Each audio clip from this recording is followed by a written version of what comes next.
So, John, just continuing our music reactions on our YouTube channel, we're going to move over to Richard Ashcroft now. This is one of his solo releases from the year 2000, back in 25 years ago. And it's Come On People, We're Making It Now. Now, this is the official video 2024 remastered, which is coming from the Richard Ashcroft Collection YouTube channel. So, I've not watched this remastered. I don't think I've actually seen the official video for this, I've got to be honest with you. I've always just known the record from a long time ago. I know you don't know this one, John. I know you're a big fan of the Verve. So this is something a little bit different. But we're coming in, as we mentioned on our previous music reaction video, when we did Shed 7, we're coming in from different perspectives, just based on our age range. Obviously, I was 24 when this came out, and you were 11, so yeah, I worked that one out, guys.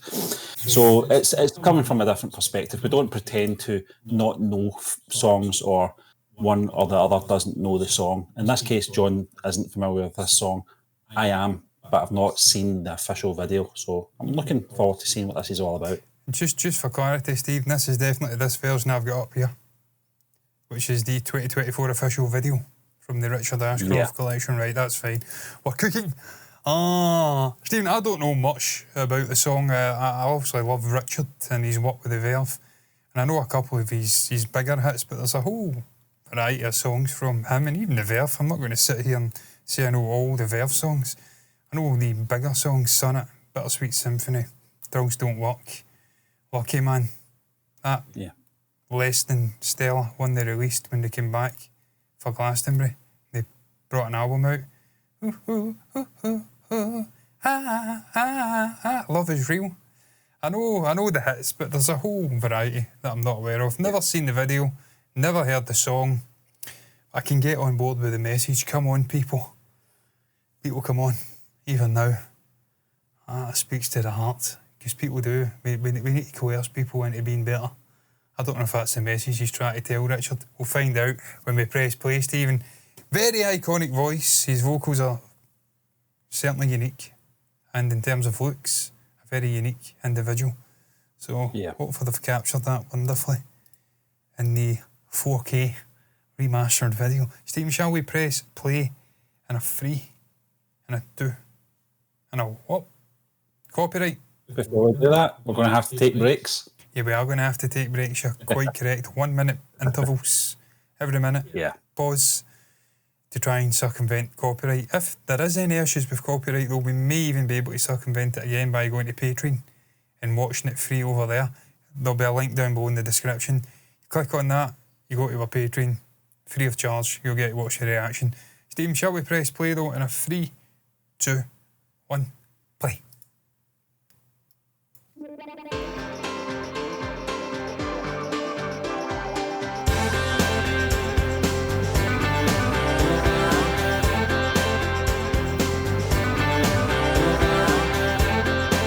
First of all, remaster. Sometimes I feel like I can't move on.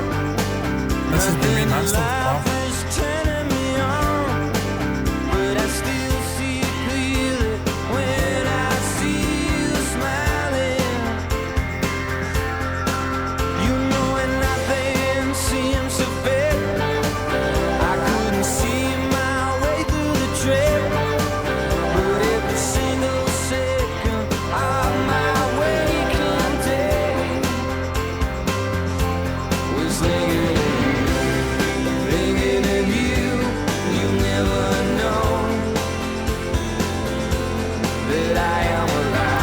Stephen, it almost sounds like the Verve. I I understand he's the leading man, the front man of the Verve, so his DNA, his fingerprints, his voice are all over that band. But even the sort of musical side of things, the instruments, it sounds like the Verve. Just the kind of like the guitar work and little inflections in there. Very, very cool little slide guitar in there. But I'm blown away by the visuals, Stephen. If this is a remaster, I've seen videos from early 2000s, 1990s, and they're awful quality. So someone has went in and cleaned this up, and they've done a stunning job, man. It looks like it was yesterday, John. Just looking back on when this was released, I think there was a bit of overshadowing. I think Song for the Lovers was out I think it was from the same album as well. That's one I have heard. I think that's more of the sort of one that sort of captured the sort of mainstream audience. So this one kind of, although it is known, it wasn't as big, if you know what I mean. But it reminded me of a song. It was a Motown song. Just the sort of the sort of changes in the sound.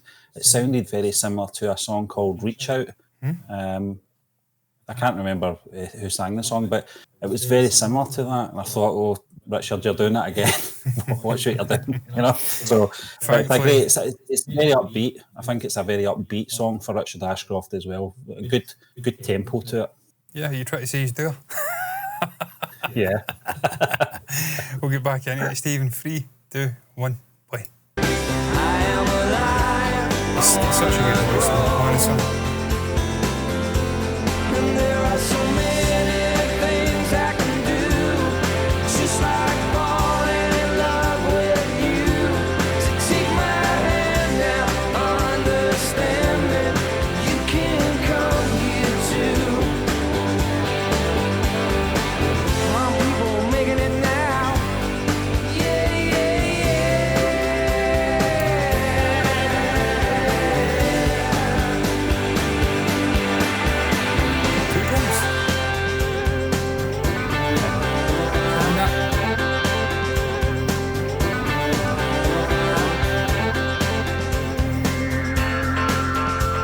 today I've worked it out.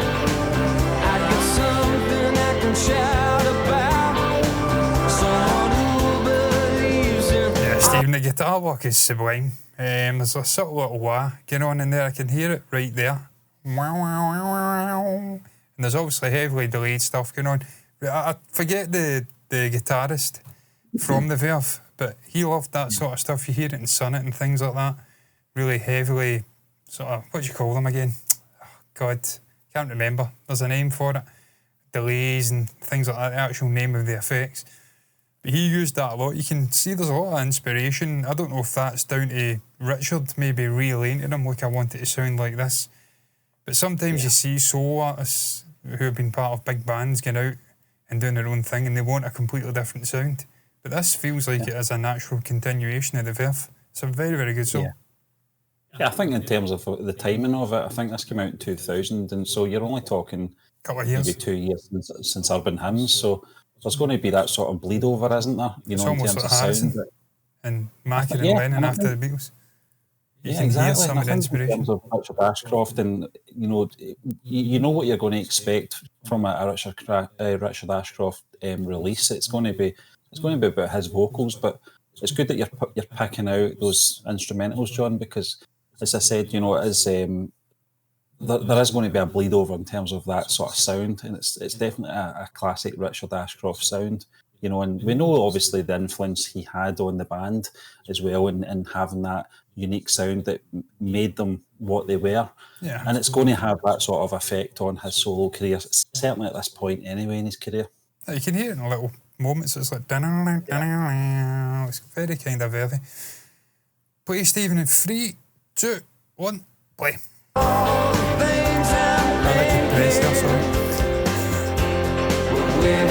Let's play. Where have you gone? I'll never know. For I am alive. I am alive. I wanna go. And an acoustic. There are so many Not seeing it, but I things I can can do. Just like falling in love with you. So take my hand now, understand that you can come here too. We're making it now. Yeah, yeah, yeah.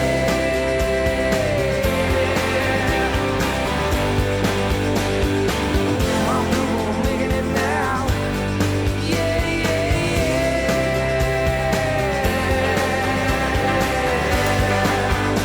Yeah, Stephen, I mean, obviously with this being relatively early, what do you say, 2000 this came out? Yeah. There's something about the 90s and with these sort of indie rock and like Britpop kind of bands, there's got a very definitive drumming style. You hear it in the likes of Blood early on and whatnot. You can still hear that here. we're not kind of moving. It's something that's all over the 90s. You can pick out a 90s song. So this is a kind of tweener song between getting into that sort of neo-punk era where you've got the likes of Franz Ferdinand and whatnot sprouting up, and they're doing something different again. You've still got elements. Stephen, the one thing I'm surprised about, but we'll probably get into that at the end of the video though with Richard, is just, I don't think he ever really reached his potential in terms of stardom out with the Verve. I think this guy could have been absolutely fucking massive. I don't think he ever quite got there. I know he's still supporting Oasis and whatnot just now. I think more so in the UK did, John. But the timing of him coming out as well, obviously in the midst of the whole Oasis thing as well. No, I think obviously the issues with Bittersweet Symphony as well would have had an effect as well. That had soured his sort of spirit to an extent as well. Because that went on for decades, that situation. Yeah. And but I mean, listen to the guy in interviews and stuff like that. He's a sound guy. He's never really. No. He's not pretentious. He's never really forgot where he came from. And I'm just glad that he's part of the sort of Oasis entourage, for this live. Yeah. People are criticising that as well. Yeah. Yeah. Nostalgia but I mean, fucking Taylor Swift fan. Listen, just go and listen to fucking Taylor Swift and give us peace. Talking about Richard Ashcroft shouldn't be supporting, it should be some other act. Fuck off. Anyway, Stephen, fuck are you doing at an Oasis gig? Come on, man. If you're at an Oasis gig, I am seriously going to be disgruntled because you've done someone out a ticket. It deserves to be there. Shall we press play, Stephen, in a 3, 2, 1, play?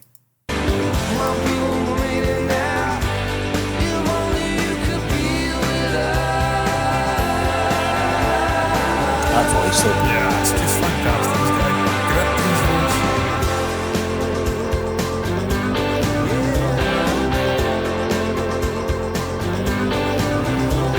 It's just there's something about that heavily delayed guitar. I think they're kicking back the sun.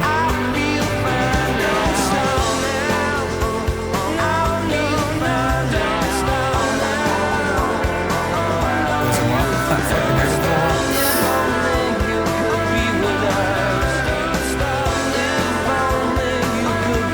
That's the Verve again.